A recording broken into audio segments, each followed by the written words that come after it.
Labadiena, labas vakaras ar labas rytas, kur ir kada bežiūrėtumėte. Aš esu Dominykas ir šiandieną aptarsime Kinijos Grand Prix lenktynes, Kinijos Grand Prix savaitgalį, kas įvyko, kaip kam pasisekė ir kaip sekėsi savaitgalis. Biški aš žadėjau video pradėti startuoti šiek tiek anksčiau, bet kadangi išėjo tokių naujienų, kurias turėsiu pasakyti ir laukiau patvirtinimo, tai šis video šiek tiek nusikelia. Galbūt, jeigu spėsiu, tai padarysiu viską sekmadienį bus, o jeigu ne, tai jūs matote jau į pirmadienį.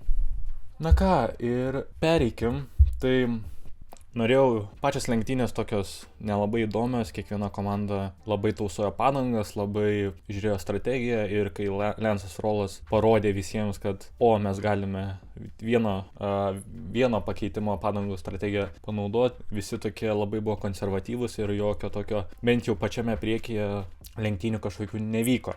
Taigi mano įsimintiniausias momentas 2025 Kinijos Grand Prix etape buvo Oskaro Piastri savaitgalis arba Oskaro Piastri pergalė. Jis buvo nuostabus nuo pat pirmosios treniruotės, sprinto kvalifikacija McLaren nelabai pavyko, bet puikiai Oskaras atsitiesė, aplenkė Verstappeną sprinte, užėmė antrą vietą, tada po kelių valandų įvyko kvalifikacija, užėmė pole poziciją, nugalėjo savo komandos draugą, nugalėjo visus kitus varžovus. Na ir kaip pamatėme iš Hamiltono, tai Piastriui lygiai taip pat visas darbas, ne visas, pusė darbo buvo atlikta būtent kvalifikacijoje. Tai aš manau, kad Oskaras tikrai šaunuolis, tikrai didžiulis darbas ir tai yra mano įsimintiniausias momentas. Na ką, dabar pereiname prie galutinės įskaitos, galutinės lentelės. Taigi, kaip ir minėjau, Piastri pirmas, puikus rezultatas, ko ir buvo galima tikėtis. Galbūt, žiūrint į pernai metus, galbūt Norrisas buvo toksai,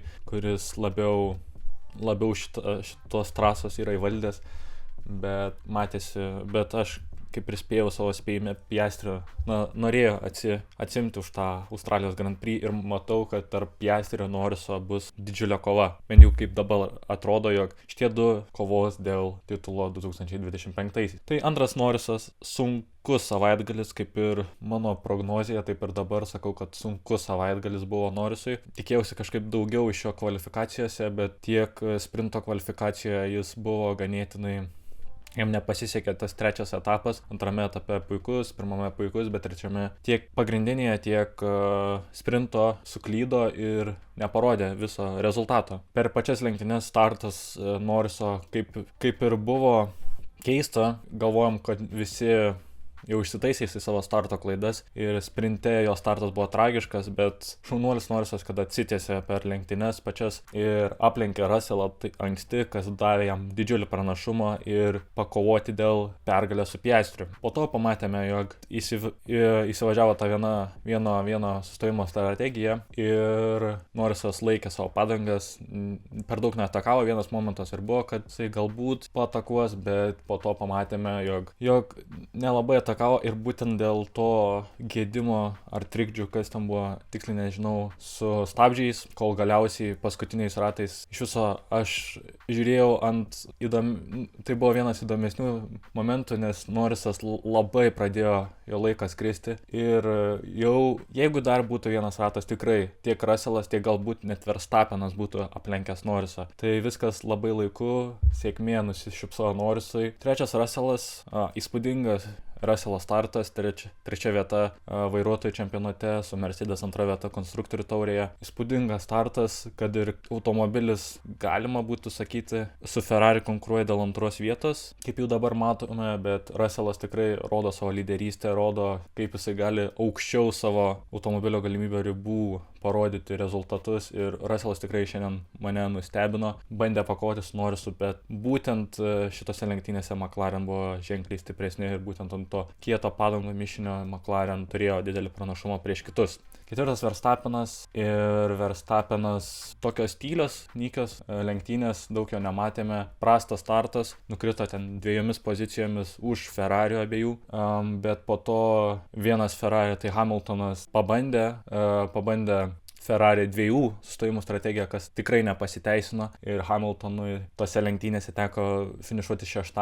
Na ir po to Verstappenas, kadangi Leclerc'as turėjo tą damage'ą, priekinio sparno ir pavyko Verstappenui prisivyti ir aplenkti Charlesą Leclerc'ą. Na ir turime pirmą klausimą. Kaip atrodė Ferrari? Šis Ferrari savaitgalis buvo tikri amerikietiški kalneliai, tikri tas visas ciklas, viso tos Ferrari fano ciklas.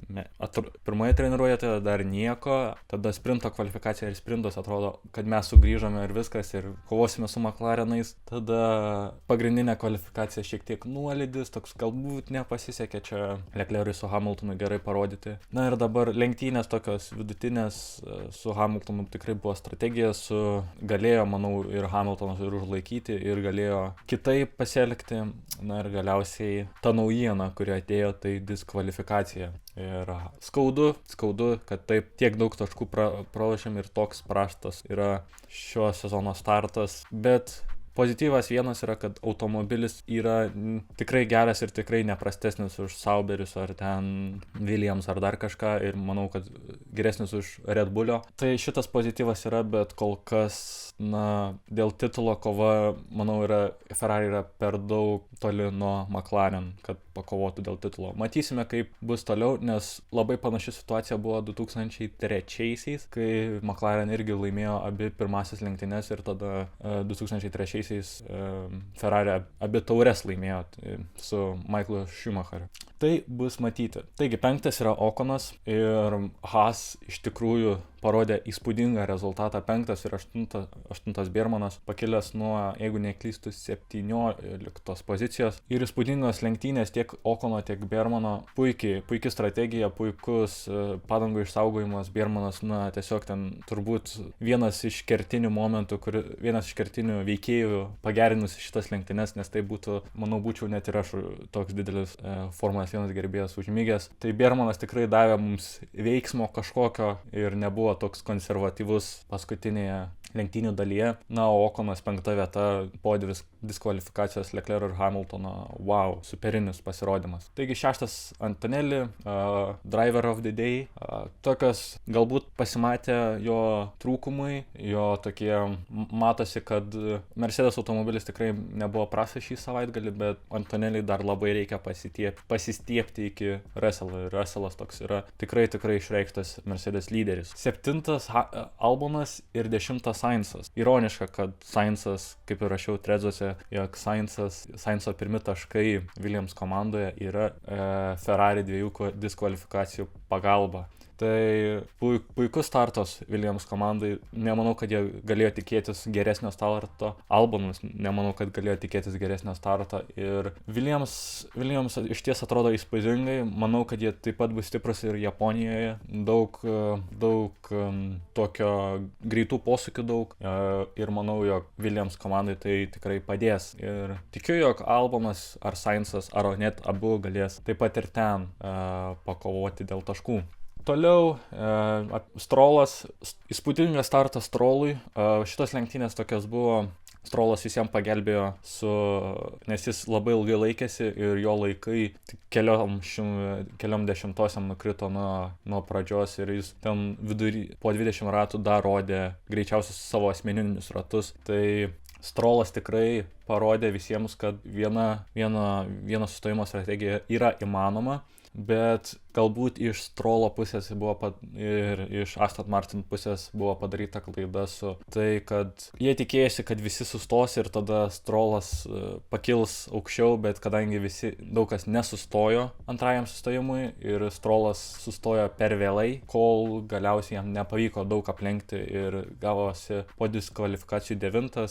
Taip jis finišavo 11, bet toks galiausiai finišas su šiokiu karteliu. Bet kas yra įspūdinga, jog jis atrodo, tikrai daug pranašesnis už Fernando Alonso. Alonso labai prastas startas sezono, 2 DNF-ai, prastas sprintas, prastas kvalifikacijos. Jeigu neklystu, Strollas abu kartus kvalifikavosi aukščiau Alonso.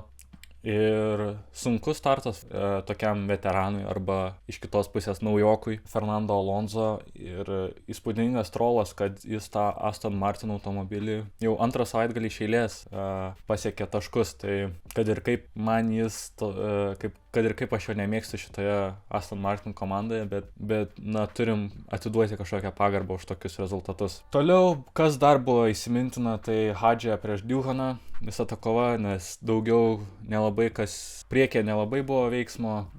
Strolą matėme su Biermanu šiek tiek pakovojant ir pagrindinė kova buvo tarp Hadžio ir Duhano, dėl kurios gavo Duhanas 10 sekundžių nuobaudą. Jeigu ne 10 sekundžių nuobaudą, neklystu, vis tiek būtų finišavęs 11. Tai man patiko, kaip Duhanas kovojo, man patiko, kaip Hadžio kovojo. Hadžio tikrai stebina pirmosiose savo pilnose lenktynėse. Ir prastas startas dėja, bet manau, jog iš šitų lenktynių galime paimti labai daug pozityvo.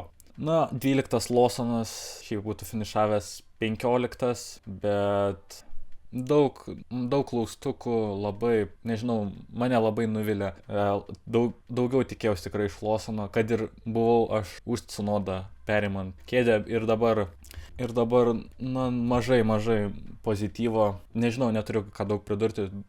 Aptariau jo situaciją labiau vakarykštėme video, todėl, manau, neišsiplėsiu, Lawsonas gali būti, jog bus pakeistas. Na ir turime Sauberį 14-15, tikrai prasčiausias savaitgalio komanda, daugiau ir nėra ką pridurti. Bortoleto išsisuko pačiam pirmam, jeigu neklystu, rate. Tai nepasisekė po sėkmingos savaitgalio Australijoje. Dėja, Bortoleto ir Hülkenbergui šis savaitgalis nepasisekė. Nors pernai, kiek atsimenu, Sauberį buvo išties stiprus šitoje trasoje, nors ir nepelnė taškų, bet kiek atsimenu, Valtteri Bottasui nedaug trūko iki taškų ir po to jisai nebaigė lenktynių. Tai manau, dar reikia kur pasistiepti, bet tikrai jie visos tos rikiuotės, jie nėra antiek atitrūkę, kiek buvo pernai. Na ir turime Tsunodą ir turime klausimą.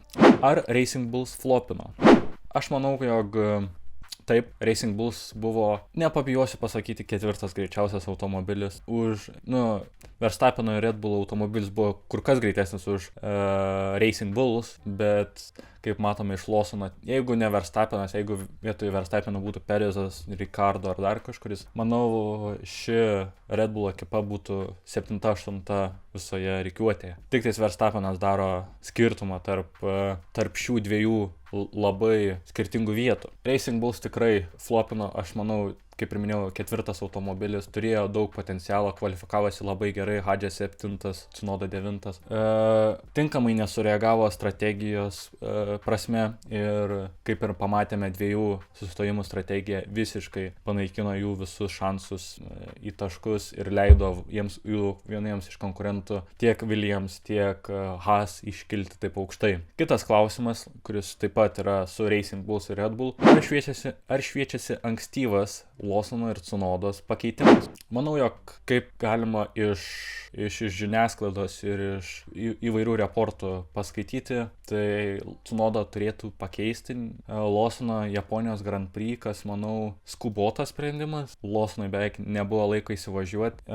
Galbūt tarp vidury sezono, taip, sutinku, bet dabar aš nemanau, kad Tsunoda pakeis kažką labai stipriai. Ir manau, kad jeigu Lawsonas būtų Tsunodos vietoje, manau, jis tam Racing Bulls bolide lygiai tokius pačius rezultatus rodytų. Gal šiek tiek prastesnius, gal kai kur ir geresnius, bet lygiai taip pat atrodytų ir žymiai geriau. Ir pats Maxas Verstappenas tą sakė, kad Lawsonas tikrai atrodytų užtikrinčiau ir geriau Racing Bulls bolide. Ir aš manau, kad viena dalim Lawsonas tikrai nori sugrįžti į Racing Bulls. Ir jam žymiai geriau sektųsi. Na, tas antra kėdė Racing Red Bull'e yra tiesiog prakeikta. Na ir viskas iš šio aptarimo. Dabar einame prie mano spėjimų, kuriuos aš dariau ketvirtadienį. Ir suspėjimai šį savaitgalį labai prastai.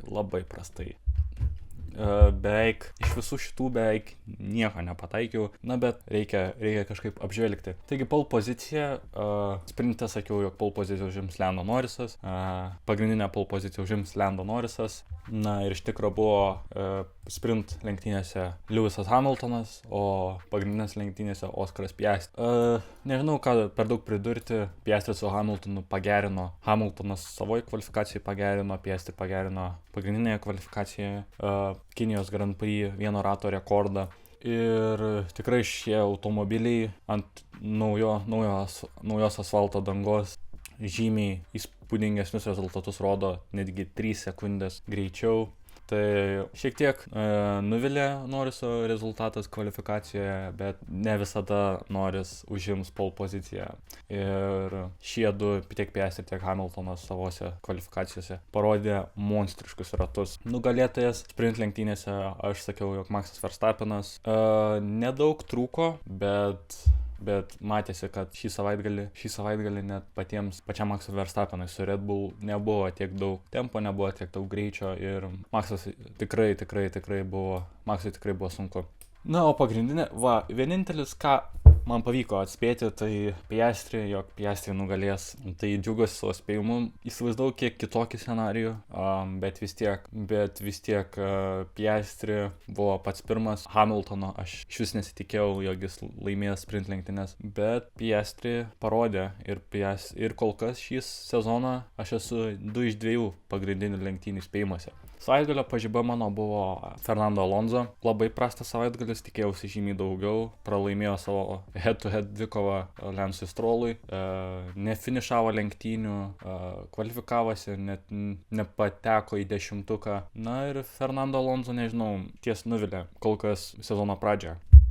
Taigi savaitgalio pažiba tikroji, mano manimu, yra Oskaras Piastri.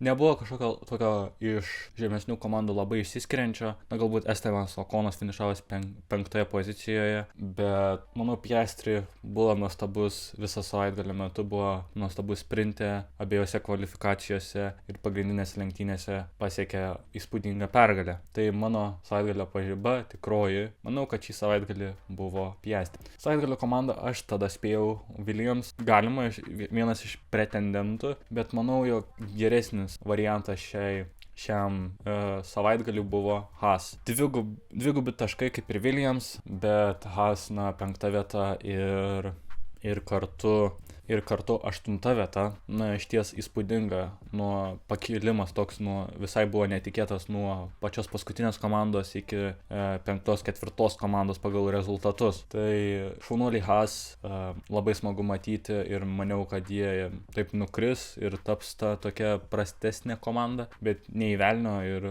Haas nustebino labai stipriai. Savaitgalio dugnas aš maniau jau bus Kimi Antonelli. Nebuvo, finišavo 6 po diskvalifikacijų 6 vietoje.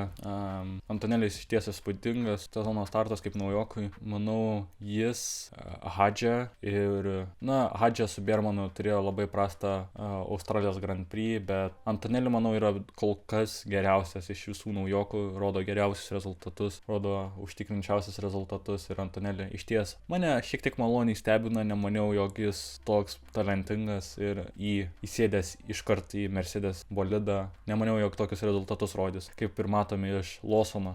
Kalbant apie Lawsoną, tai mano savaitgalio dugnas yra Liamas Lawsonas. Labai prastai, labai neužtikrintas, labai matosi, jog jam labai sunku yra prisijaukinti tą raudoną bulių antrą Red Bull kėdę. Na ir jau taip atrodo, kad laiko klausimas, kada jis bus pakeistas. Nors ir aš nemanau, jog tai yra teisingas sprendimas, nes pati Red Bull vadovybė žino, koks yra sunkus Red Bull bolidas, jog jis yra padarytas Maxui Verstappenui, o Maxas Verstappenas yra toksai talentas, kurio vairavimo stilius ir vairavimo norai iš automobilio yra visiškai kitokie negu yra kitų vairuotojų. Tai Liamas Lawsonas kol kas labai sunkus etapas jam, labai sunkus startas ir jis tampa savaitgalio dugnu. Abi kvalifikacijos baigia paskutinis, aš nesu matęs dar taip, jog abi kvalifikacijas iš eilės per vieną savaitgalį, net Perezas nebuvo tokios prastos formos ir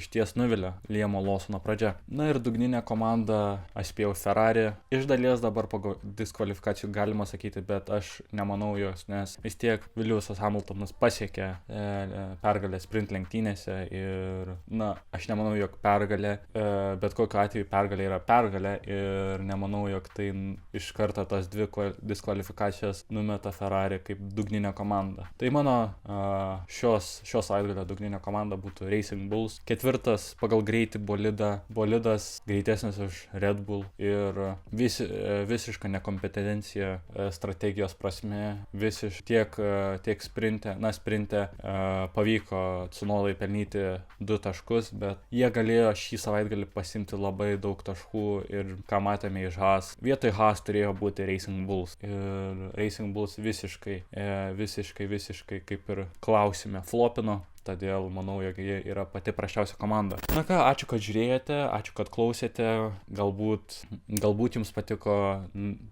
savo nuomonę, parašykite komentaruose.